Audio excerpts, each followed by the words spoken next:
네, 네, 네 가지를 나누려고 하는데요. 본문 해석하고 그다음에 사울 왕이죠. 사울의 여정과 다윗의 예언적 여정, 그리고 예수님과 사도 바울의 예언적 여정, 그리고 저의 예언적 여정 나누려고 하는데요. 말씀 좀 깁니다. 그래서 이게 잘 안 보이실 것 같아서 성경책을 한번 찾아보시겠어요? 사무엘상 30장 1절에서 8절입니다.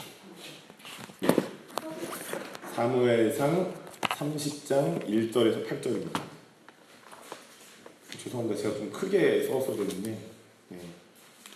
사무엘상 30장 1절부터 8절입니다. 네, 사무엘상 30장 1절부터 8절인데요. 제가 1절 읽고 여러분이 2절 읽고 이렇게 돌아가면서 교독하겠습니다. 사무엘상 30장 1절부터 8절입니다. 우리 뒤에 친구들 조용하기로 약속. 예배 시간만 조용해 주세요. 좋습니다. 약속했어요. 자, 사무엘상 30장 1절부터 8절인데요. 제가 1절, 여러분이 2절 이런 식으로 교독하겠습니다. 제가 1절 읽을게요. 다윗과 그의 사람들이 사흘 만에 시글락에 이른 때에 아말렉 사람들이 이미 네겝과 시글락을 침노하였는데 그들이 시글락을 쳐서 불사르고 거기에 있는 젊거나 늙은 여인들은 한 사람도 죽이지 아니하고 다 사로잡아 끌고 자기 길을 간더라. 다윗과 그의 사람들이 성읍에 이르러 본즉 성읍이 불탔고 자기들의 아내와 자녀들이 사로잡혔느니라.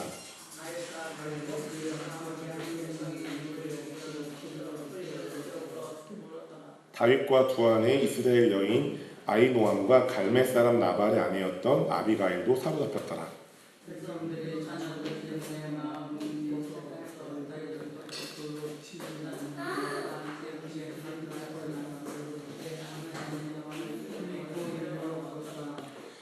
다윗이 아히멜렉의 아들 제사장 아비아달에게 이르되 원하건대 에봇을 내게로 가져오라. 아비아달이 에봇을 다윗에게로 가져가매. 8절 같이 읽을게요. 다윗이 여호와께 묻자와 이르되 내가 이 군대를 추격하면 따라잡겠나이까 하니 여호와께서 그에게 대답하시되 그를 쫓아가라. 네가 반드시 따라잡고 도로 찾으리라. 아멘입니다. 여러분, 이 말씀이 굉장히 중요합니다. 제가 오늘 나누려고 하는 주제는 예언적 여정의 아름다움이에요. 여기서 말씀 좀 같이 보시죠. 다윗이 이때 굉장한 어떤 그 승리를 거두던 사람이었죠. 이 말씀에 보면요. 1절에 다윗과 그의 사람들이 사흘 만에 시글락이라는 동네에 이르렀는데 이 다윗이 살고 있는 동네였어요. 근데 다윗의 모든 소유를 다 뺏어갔어요. 2절 보시면 젊거나 늙은 여인들 모든 소유를 다 사람들을 잡아 끌어가고 다윗의 것 다 뺏어간 거죠. 그럼 이때 다윗은 어떤 때였냐면 전쟁에서 항상 이기던 때였어요. 딴 동네 가면 이겼는데 쉽게 말하면 자기 집 털린 거예요. 지금 딴 동네 가서 이겼는데 자기들이 털렸습니다. 이런 상황. 여러분이 저를 한번 보시죠. 이런 상황이면 굉장히 절망이겠죠. 그러니까 이런 겁니다. 박경록이랑 목사가 있는데 딴 교회 가서 막 성도들이 엄청 그 설교에 감동을 받는데 막상 자기 교회에서 이제 안타도 못 때리는 거예요. 파울볼 뭐 이렇게 볼 나오는 거죠. 이런 상황. 굉장히 절망적인 상황이겠죠. 여러분도 이런 상황이 있지 않으십니까? 내가 딴 데 가서 승리를 거두는데 우리 가정이 오면, 내 직장이 오면, 내 삶의 터전에 오면 죄송해요. 요즘 애들 말로 폭삭망하는 폭망이 오는 굉장히 절망적인 상황. 그런데 다윗이 어떻게 결과적으로 승리합니다. 결과적으로 다윗의 모든 소유, 젊거나 늙은 사람 뺏긴 거 다 찾아옵니다. 어떻게 그것들을 행할 수 있었는지 다시 찾아올 수 있었는지 한번 볼 텐데요. 뺏겼죠. 이제 3절에 보면 다윗이 그 살았던 시글락 동네의 모습이 이렇습니다. 다윗과 그의 사람들이 성읍에 이르러 본즉, 그러니까 딴 동네에 있었는데 전쟁 승리하고 자기 집 돌아왔는데 보니까 3절 성읍이 불탔고 자기들의 아내와 자녀들이 사로잡혔느니라. 폭망이죠. 다 뺏긴 겁니다. 4절 보시죠. 그래서 다윗과 그와 함께한 백성들이 울 기력이 없도록 소리를 높여 울었대요. 여러분도 저희 어머니만큼 아니지만 그런 절망적인 상황에 놓이실 때가 있지 않으신가요? 저도 있었습니다. 그런데 우리가 또 겪으면 안 되겠지만 겪을 수가 또 있겠죠. 그럴 때 우리가 무엇을 해야 될까요? 뒤에 내려가 보시면 6절에 상황이 더 최악이 됩니다. 이 자신을 따르던 다윗의 백성들이 자녀들 때문에 마음이 슬퍼서 이런 거예요. 자기 자녀도 잡혀간 거예요. 뭐라고 합니까? 야, 이렇게 된 건 다윗 때문이야. 저놈을 돌로 치자 저거. 저 죽이자 저거. 절망이 가중된 상황입니다. 그런데 보시죠. 뒤에 보시면 다윗이 크게 다급하였으나 그의 하나님 여호와를 힘입고 용기를 얻었더라. 하나님께서 우리의 삶의 절망이 가중될 때 하나님 여호와를 힘입고 용기를 얻게 되시길 축복합니다. 그런데 여기서 끝나면 안 됩니다. 그 뒤가 더 중요합니다. 자, 7절 8절을 같이 읽겠습니다. 7절 8절이요. 시작. 다윗이 아히멜렉의 아들 제사장 아비아달에게 이르되 원하건대 에봇을 내게로 가져오라. 아비아달이 에봇을 다윗에게로 가져가매 다윗이 여호와께 묻자와 이르되 내가 이 군대를 추격하면 따라잡겠나이까 하니 여호와께서 그에게 대답하시되 알아 네가 반드시 아멘입니다. 여러분 8절 다시 보시죠. 다윗이 절망에 가중되고 자기가 돌로 쳐서 억울하게 죽임당하는 그때 하나님 힘있고 용기를 얻습니다. 거기서 끝나지 않습니다. 다윗 뭘 하죠? 하나님께 묻습니다. 기도합니다. 그런데 그냥 하나님 나 도와주세요. 나 억울해요. 나 죽을 것 같아. 이런 기도가 아닌 거예요. 물었습니다. 물었다는 건 뭐죠? 여기 질문이 이렇습니다. 하나님 내가 지금 이 군대를 추격하면 따라잡을 수 있을까요? 여러분 일방적인 것과 인격적인 건 다르다고 아까 말씀드렸죠. 일방적인 거 아침에 저희 엄마가 저한테 야, 약 먹어. 일방적인 거예요. 제 선택은 없을 수 있어요. 제가 엄마 성향 너무 잘 알아서 엄마 이따 두시면 제가 조금 잠이 덜 깼으니까 좀 이따 먹을게요. 예전에 저희 엄마 같다면 네가 아들이 돼가지고 안 먹어? 내 권위에 말을 안 들어? 목사가 됐습니다. 엄마 나 목사예요. 목사. 그래서 엄마가 약을 두고 교회 가셨어요. 근데 여러분 이건 좀 일방적인 거 예를 들면 근데 그 인격적인 건 뭐죠? 서로가 서로에게 대답을 물음표를 다는 거예요. 남편과 아내도 여보 이거 해 저거 해. 며칠 전에 길을 가는데 어디 이렇게 봉고가 열리더니 어떤 여자분이 내리는 거예요. 남자분이랑. 근데 여자분이 정말 되게 믿음으로 날씬 상황적으로는 풍성하신. 근데 남자분은 정말 막 너무 가늘고 가는 막 진짜 이렇게 때리면 부러지겠다 할 정도. 근데 여자분이 그런 거예요. 남편 저 다 들어. 진짜 짐이 이만큼 되는데 남편분이 막 이게 너무 익숙한가 봐요. 알았어. 저 다듬다 죽겠다 이런 상황이었는데 여러분 이거는 굉장히 좀 권위적이잖아요. 인격적인 건 뭡니까? 이거 다 들어줄 수 있어? 물음표로 달고 나 힘든데 나 좀 도와줄래요? 물음표로 달고 남편과 아내와 가족 사이에 우리가 물음표 다는 이런 인격적인 질문이 중요하겠죠. 그런데 말입니다. 다윗은 하나님께 물음표를 던진 거예요. 인격이죠. 하나님 제가 지금 이렇게 절망이 가중되고 있는데요. 지금 제가 이 사람들을 추격하면 따라잡을 수 있을까요? 물음표를 달았죠. 뒤에 보시죠. 하나님 대답하십니다. 그래 쫓아가라. 네가 반드시 따라잡고 도로 찾을 것이다. 아멘이시죠. 나중에 저희가 보지 않겠지만 30장을 다 읽어보시면 그러니까 다윗이 뺏겼던 그대로 찾아옵니다. 여러분 저희가 지난주에 제가 설교할 때 예언적 믿음에 대해 다뤘죠. 그리고 5예배 때 예언 사역을 하고 치유 사역을 하는 특별히 하나님의 음성을 어떻게 듣나 제가 알려드렸습니다. 근데 여러분 우리가 예언도 해야 되고 예언적 믿음도 갖춰야 됩니다. 아멘이시죠? 제가 여러분의 짐을 드린 게 아닙니다. 기초를 세워드린 거예요. 그런데 여러분 이겁니다. 그럼 우리의 삶을 어떻게 바라봐야 하는가? 여러분 우리의 삶은 자신의 의지를 하나님께 관철시키고 하나님 뜻이 모두 상관없습니다. 난 이거면 돼요. 이 하나님 원하시는 여정일까요? 아니면 하나님 제가 이런 걸 원하는데 하나님 뭘 원하세요? 물음표의 과정. 권위와 인격의 과정, 어떤 과정을 하나님께서 여러분들이 하나님께 어떤 것을 삶으로 되게 원하십니까? 그런 기도 많이 해보셨을걸요? 하나님 나 이거 원하니까 이거 원하는 대로 해주시죠. 딴 건 필요 없어요. 이거는 인격입니까? 권위적 과정입니까? 권위적인 과정이에요. 느낌표 찍는 거예요. 물음표 찍는 거죠. 마침표 찍는 거예요. 나 이거 원해요. 이거 해주세요. 주님이 그렇게 원래 그게 아닌데 내가 원하고 있는 거예요. 그럼 이 사람은 점점 하나님을 원망합니다. 여러분 이 기도가 문제가 있습니까? 없습니까? 문제가 있습니다. 저도 그랬습니다. 우리의 많은 기도가 이런 식이에요. 그런데 제가 오늘 나누는 예언적 여정의 아름다움이라는 건 하나님도 우리 서로가 서로에게 물음표를 던지는 관계. 하나님 제가 이런 거 원하는데요. 이런 거 원한다고 아뢰는 건 나쁜 건 아니죠. 그런데 하나님은 뭘 원하세요? 물음표. 하나님, 제 자녀가 말을 좀 안 듣는데요. 저는 때론 너무 우리 아들 사랑하지만 그냥 이거 때리고 싶은데 이거. 하나님은 어떤 마음이세요? 이게 인격적인 관계겠죠. 여러분, 우리의 삶을 예언적인 여정으로 바라보는 게 굉장히 중요합니다. 예언은 무엇입니까? 하나님의 음성을 듣고 행하는 것이죠.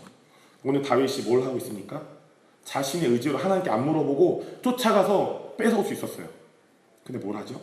다윗이 여호와께 묻자와 이르되 내가 이 군대를 추격하는 도로 따라잡을 수 있을까요?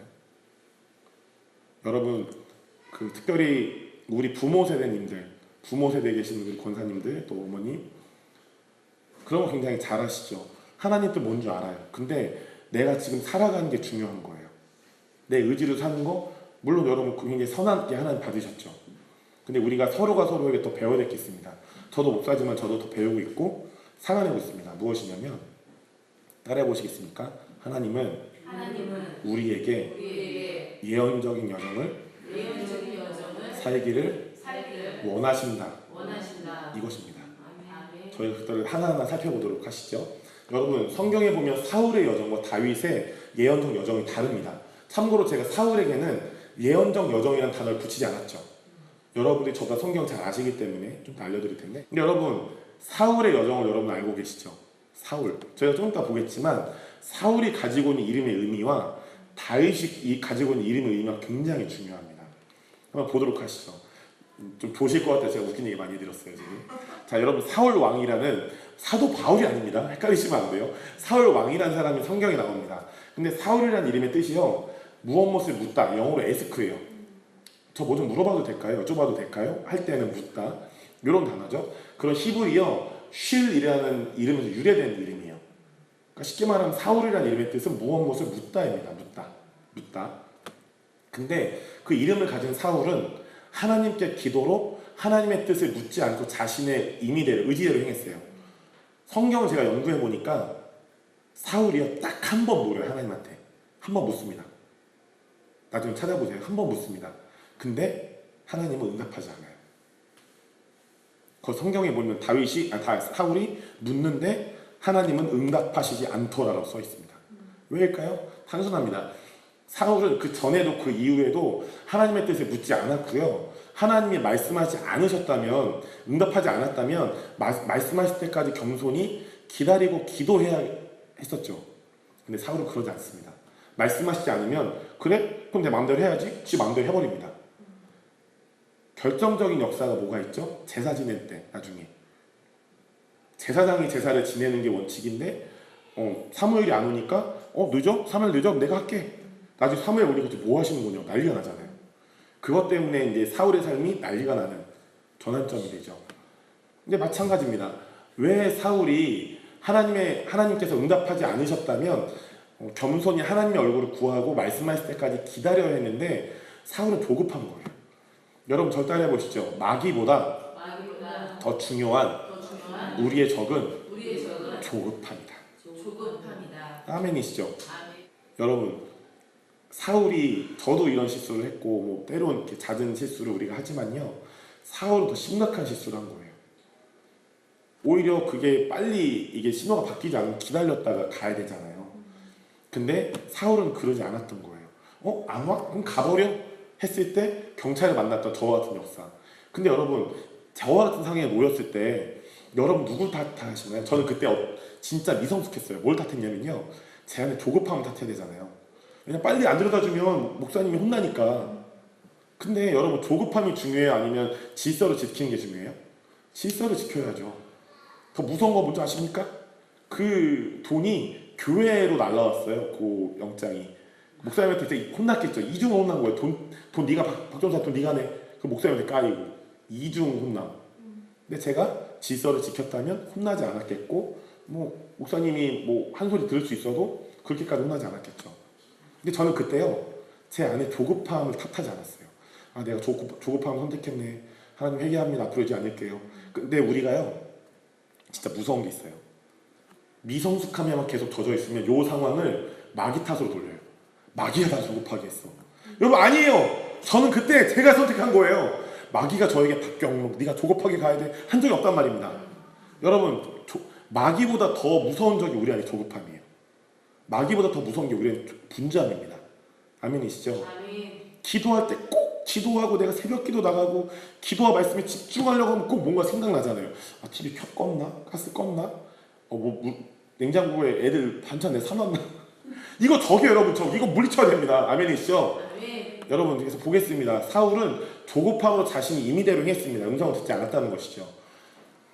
사무엘상 14장 37절에 보면요, 아까 제가 말씀드린 본문이에요. 사울이 하나님께 물었어요. 평생에 딱 한 번 물었어요. 내가 블레셋 사람들을 추격하리까? 주께서 그들을 이스라엘의 손에 넘기시겠나이까? 물음표를 던졌지만 그날에 대답하지 아니하신지라. 여러분 그런데 사무엘상 15장을 보면요, 사울 왕이 하나님께 묻지 않고 자신의 임의대로 행하였는데, 아까 저희가 말씀드린 본문이죠. 사무엘이 하나님의 음성을 듣고 그를 책망합니다. 제사 문제 기억하시죠? 그런데 사울은 하나님이 자신에게 말씀하셨는데 자신은 하나님의 말씀대로 행했다고 응답해요. 무슨 말이죠? 거짓말이에요. 나는 주님 나한테 말씀하셨고요, 말씀하신 대로 한 거예요. 그런데 성경 어딜 봐도 하나님은 사울에게 말씀하신 적이 없어요. 왜요? 물은 적이 없으니까요. 아멘이시죠? 무슨 말입니까? 신앙생활에 큰 거짓말을 하고 있는 거예요. 주님이 말씀하지 않으셨는데 그 말씀하신 대로 행하지도 않았는데 사무엘에게 혼나게 두려우니까 말씀하셨고 나 말씀하신 대로 했습니다. 무슨 말이죠? 난 죄가 없어요. 이 말인 거예요. 즉 그때 이 사울은요, 하나님의 음성을 듣지 않고 자신이 임의대로 행하다 보니 마음이 굳어져 버린 거예요. 그리고 자기 자신의 속인 자가 되어버린 것이죠. 여러분 지금 이 신약 시대 때는요, 여러분이 하나님의 음성을 안 들었는데 임의대로 행했다? 그것에 대한 어떤 그 하나님의 그 벌이 올 수는 있어요. 죽음이 이렇게까지 가진 않아요. 근데 여러분 중요한 건 회개하면 사해집니다. 하나님 우리가 회개하기 원하시고 자백하기 원하시는 거예요. 그리고 나서 회개하고 자백하고 뭘 해야 됩니까? 하나님의 음성을 어떤 감동이든 음성이든 작은 것을 우리가 들었으면 순종하는 게 우리가 살아야 될 삶의 태도인 것입니다. 근데 여러분 그렇게 하지 않잖아요? 그런데 자기를 속이고 남을 속이고 하나님도 속이려고 하는 굳은 마음을 가지게 되는 것이죠. 아멘이시죠? 그럼 이게 진짜 무섭습니다. 처음에는 자기를 속여요. 사울처럼 내 하나님 음성 안 들었는데 나 들었지. 두 번째 남을 속입니다. 사무엘에게. 사무엘 선지자 내가 하나님 음성 들었는데 들은 대로 했어요. 안 했거든요. 어떻게 됩니까? 하나님도 속이려고 했는데 하나님 그거 안 속으시죠. 여러분 이 3단계가 진행됩니다. 굳은 마음을 가지게 되는. 근데 여러분 우리에게 필요한 것은, 다윗이 나중에 이런 고백을 하잖아요. 나단에게 욕먹고 그가 욕먹고 나서 회개한 것도 노래를 쓰잖아요. 정직한 마음, 진실한 영, 이게 우리에게 필요합니다. 아멘이시죠? 대놓고 얘기할까요? 여러분이 은사로 예언하고 죽은 자 살리고 좋습니다. 더 하시기 축복합니다. 그 이상으로 주님이 우리의 작은 진실함과 정직함을 원하시는 거예요. 아멘이시죠? 하나님은 제가 설교를 잘하는 것보다 전도사 때 비보 좌회전이 아니라 불법 좌회전에서 걸리는 거 원하지 않으시는 거죠. 이게 더 주님께 영광이 되는 것입니다. 아멘이시죠? 왜냐하면 이 열매들을 여러분의 다음 세대와 주변 사람들이 보기 때문에 원하시는구나. 여러분의 삶에 하나님의 음성을 듣고 여러분이 자신을 속이고 남을 속였던 영역이 있다면 하나님 앞에 회개하시고 자백하시고 작은 진실함과 정직함으로 여러분의 삶을 드리시기 축복합니다. 아멘. 여러분 그 뒤에 보면 아까 지금 여기 써놓은 게 뭐냐면요, 다 읽지 않겠습니다. 제가 읽어드리죠. 그 사울이 속이는 장면이에요. 여호와께서 왕에게 기름을 부어 이스라엘 왕을 삼으시고 또 여호와께서 왕을 길로 보내 이르시기를 가서 죄인 아말렉 사람을 진멸하되 다 없어지기까지 치라하셨거늘, 지금 사무엘을 혼내고 있는 거죠. 어찌하여 왕이 여호와의 목소리를 청종 듣지 아니하고 탈취하게 그 소유물 뺏기에만 급해서 여호와께서 악하게 여기신 일에 행하였나이까. 여러분 보시죠. 하나님이 악하게 여기신 일이 뭐래요? 하나님 음성 안 듣고 그냥 지 마음대로 하고 지가 원하는 것만 하는 게 하나님께서 악하시게 여기신 일이래요. 아멘이시죠? 여러분 그럴 때 우리의 삶에 하나님과 예언적 여정이 너무 중요합니다. 계속 보실까요? 근데 사울이 사무엘에게 말합니다.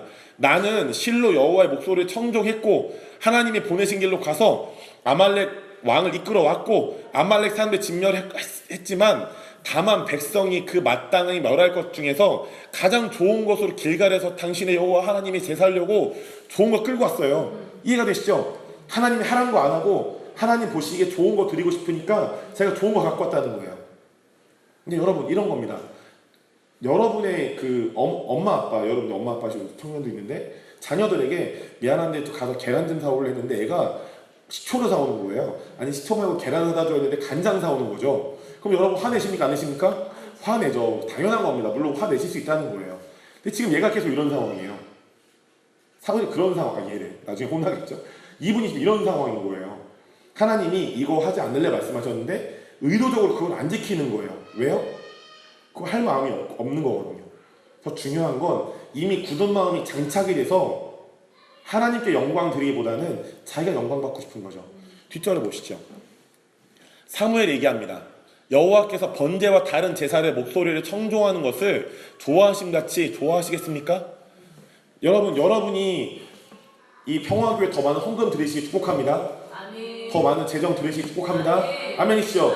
그런데 주님 말씀하시는 거예요. 니네가 내 음성 안 듣고 헌금 드리는 거 그거보다 니네가 내 음성 듣는 게 더 중요해. 아멘. 여러분 신약 성경에 뭐라 나와 있습니까? 자원하여 예물을 드려라. 주님의 음성이 나와 있죠 이미. 그리고 여러분이 주일날마다 그냥 내가 지갑에 지금 10만 원 있는데 11조 만원 딱 떼서 드려야지 이러지 마시고 주님 내가 이렇게 재정이 있는데 어떻게 더 드리기 원하세요? 주님께 물어보십시오. 감동하는 금액을 그냥 드리세요 여러분. 어머니 걱정하지 마세요. 어머님이 이 교회를 위해서 심으시면 하나님이 10배로 100배로 축복하세요. 아멘이시죠? 우리 상도 마찬가지입니다. 그런데 하나님이 우리가 재정을 드리는 것보다 더 중요한 건 하나님의 음성을 듣는 거라고 하시는 거죠. 그리고 뒤에 가볼까요? 이는 거역하는 자는 점치는 죄와 같대요. 이거 하나님 음성 안 듣고 하면 그냥 무당되는 거예요. 무당. 진짜 무섭죠. 하나님 음성 안 듣고 하면 무당인 거예요. 완고한 것은 사시는 우상에게 절한 죄와 같대요. 이거 완고한 거 이거라는 거죠. 하나님 내가 자유도 나한테 주셨는데 내가 제 자유의지대로 뭐 해도 상관없잖아요. 물론 이런 거죠. 여러분이 옷 입을 때 주님께 무슨 물어볼 필요가 있어요. 그냥 옷 입으면 되잖아요. 뭐 유선 집사님, 임랑 집사님 이쁘게 입으셨죠. 어머님 콘센트 이쁘게 입으셨죠. 그냥 주님 저 이거 입을게요. 입으면 되죠. 그냥. 근데 우리가 중요하게 선택해야 될 게 있다면 이건 주님께 물어봐야 되는 거 아닐까요? 근데 너무 쉽게 나 이렇게 할 거예요. 주님 나 이렇게 할 거 선택했으니까 역사해 주시죠. 이게 점친죄라는 거예요. 이게 완고하다는 거예요. 음성 안 들으려고 하는 거 완고하다는 거죠. 여러분 이게 점친죄와 같다는 것입니다. 한번 보시죠. 완고한 것은 사시는 우상에게 절한 죄와 같대요. 왜요? 완고한 것은 자기 자신 우상 섬기는 것이기 때문이죠. 왕이 여호와의 말씀을 버렸기 때문에 여호와께서도 왕을 버려 왕이 되지 못하게 한대요. 여러분 지금 이 사울의 역사는 지금 정도로 우리에게 나타나진 않아요. 우리가 하나님 음성 안 들어도 구원 잃지 않습니다. 근데 무슨 일이 생기죠? 하나님이 우리에게 주신 복들을 못 받습니다. 왜요? 우리가 선택하니까요. 음성 안 들어 완고함. 근데 완고하면 우상에게 절하는 거, 우상에 섬기는 죄. 거기다가 음성도 안 들으면 점치는 죄. 그냥 내가 무당되고 무당 섬기는 죄가 되는 거예요. 무슨 말이죠? 우상 숭배란 말입니다. 아침에 새 일 뭐라고 말씀드렸죠? 하나님을 온전히 섬기고 경배하는 거. 근데 이전 일과 옛날 일 뭐예요? 우상 섬기니까 정죄감 오고 수치감 오고 절망감 오는 거. 여러분 가장 큰 우상은 자기 자신입니다. 사실. 아멘이시죠? 우리가 서로를 사랑하고 자기 자신을 사랑해야 되지만 자기 자신을 경배하고 높이려는 마음을 경계해야 되는 것이죠. 네, 아멘. 감사합니다. 근데 여러분 다윗의 예언 한번 보시죠. 히브리어로요 다윗은 사랑이라는 뜻입니다. 사랑이라는 뜻에서 파생했기 때문에 이 사랑이라는 의미를 갖고 있고 더 구체적으로는 하나님에게서 사랑받는 자라는 뜻이 있어요. 다윗이.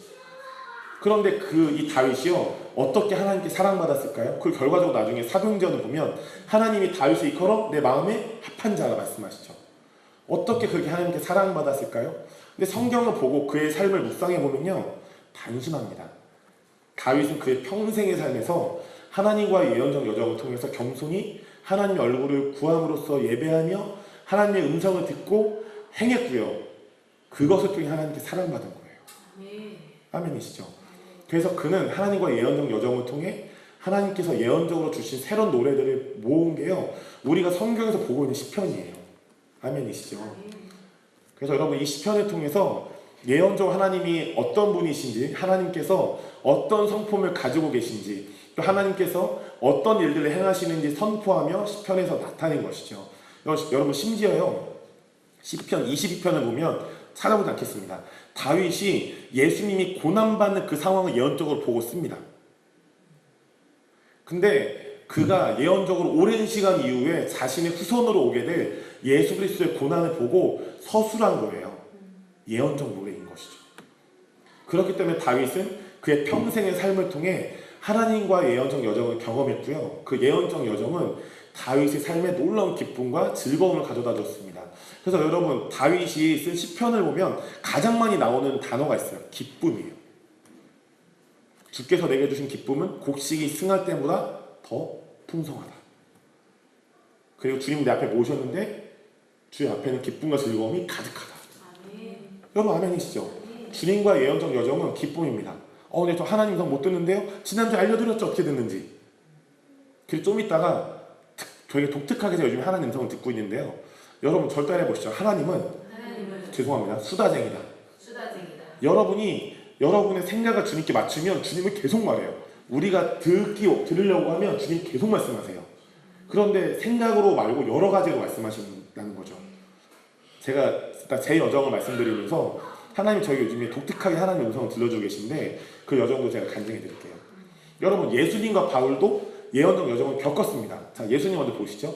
복음서를 보면요, 예수님께서도 다윗처럼 하나님과의 예언적 여정을 경험하셨죠. 특히 하나님과 예수님과의 예언적 여정에 대해서 예수님이 요한복음 이렇게 말씀하셨어요. 같이 한번 찾아서 읽어보실까요?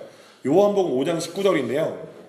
같이 읽겠습니다. 시작. 그러므로 예수께서 그들에게 이르시되 내가 진실로 진실로 너희에게 이르노니 아들이 아버지께서 하시는 일을 보지 않고는 아무것도 스스로 할 수 없나니 아버지께서 행하시는 그것을 아들도 그와 같이 하느니라. 네, 아들이란 단어가 바울로 보였네요. 여러분, 예수님은요, 오직 하나님의 음성을 통해 인도함을 받고 행하시는 예언적 여정을 경험하셨어요. 예수님 말씀 보시죠. 이렇게 말씀하셨죠. 예수님이 하나님 아버지께서 하시는 일을 보지 않고 나는 아무것도 스스로 하지 않겠다. 근데 예수님은 스스로 할 수 있으셨어요? 없었어요? 할 수 있으셨죠. 솔직히 말씀드릴까요? 예수님은 십자가에 안 달리는 걸 선택할 수 있었어요. 진짜 아멘입니다. 아멘이시죠? 근데 그분이 왜 선택하셨죠? 어머님을 구원하시기 위해서, 우리 모두를 구원해서 이 오중 사역자로 세우기 위해서요. 아멘이시죠? 예수님에게도 선택권이 있었단 말입니다. 그래서 하나님 말씀하신 거예요. 아들아, 네가 전 인류를 구원하기 십자가에 달려라. 그러면 이 아들이신 예수님은 하나님 음성에 순종한 걸까요, 안 한 걸까요? 순종하셨으니까 십자가에 죽으시고 부활하셨겠죠. 아들이신 예수님에게 선택권이 있었단 말입니다. 그런데 예수님은 이 말씀대로 아버지께서 말씀하시고 보여주신 것이 아니라면 조금도 행하지 않았다는 것이죠. 아멘이시죠? 아멘. 너무 이쁘다. 아드님이시죠? 아는데 해놓은 거예요. 네. 누가 봐도 유명했던 딸이 아들인데. 제대로 듣고 계신가 안 듣고 계신가요? 또 먹습니다. 네. 여러분, 바울도 예언적 여정을 겪습니다. 성경을 보면 바울도 예수님과 같은 예언적 여정을 겪어요. 여러분, 바울이 거듭날 때 예수님 음성을 듣죠. 난 네가 핍박한 예수다. 예언적 여정을 통해서 부르심 받는 사도 바울이죠. 그가 방금 말씀드린 대로 그 예수님 만나고 거듭날 때 성자 하나님이신 예수님 음성을 듣고 거듭납니다. 그리고 그가 거듭난 후에 하나님과 동행하면서 사역을 감당할 때도 그는 하나님의 음성을 통해서 인도함을 받고 행하게 되는 예언적 여정을 경험합니다. 자, 사도행전 16장 6절부터 7절까지 읽어드릴게요. 제가 성령이 아시아에서 말씀을 전하지 못하게 하시고는, 자, 사도 바울은요, 아시아에 가서 말씀을 전하고 싶은데 성령님이 막는 거예요. 근데 그들이 부르기아와 갈라디아 땅으로 다녀가 무시아 땅에 이르러 비두니아로 가고자 애쓰되 예수의 영이 허락하지 아니하신지라. 바울은 여기 가서 말씀 전하고 싶은데 성령님이 막는 거예요. 바울 여기 아니야, 절로 가야 돼. 그런데 성령님이 원하시는 곳에 갔을 때 폭발적으로 복음을 전하게 됩니다. 여러분 저 따라해 보시죠. 하나님과의 예언적 예언적 여정에 여정에 순종하면 순종하면 놀라운 열매를 맺는다. 놀라운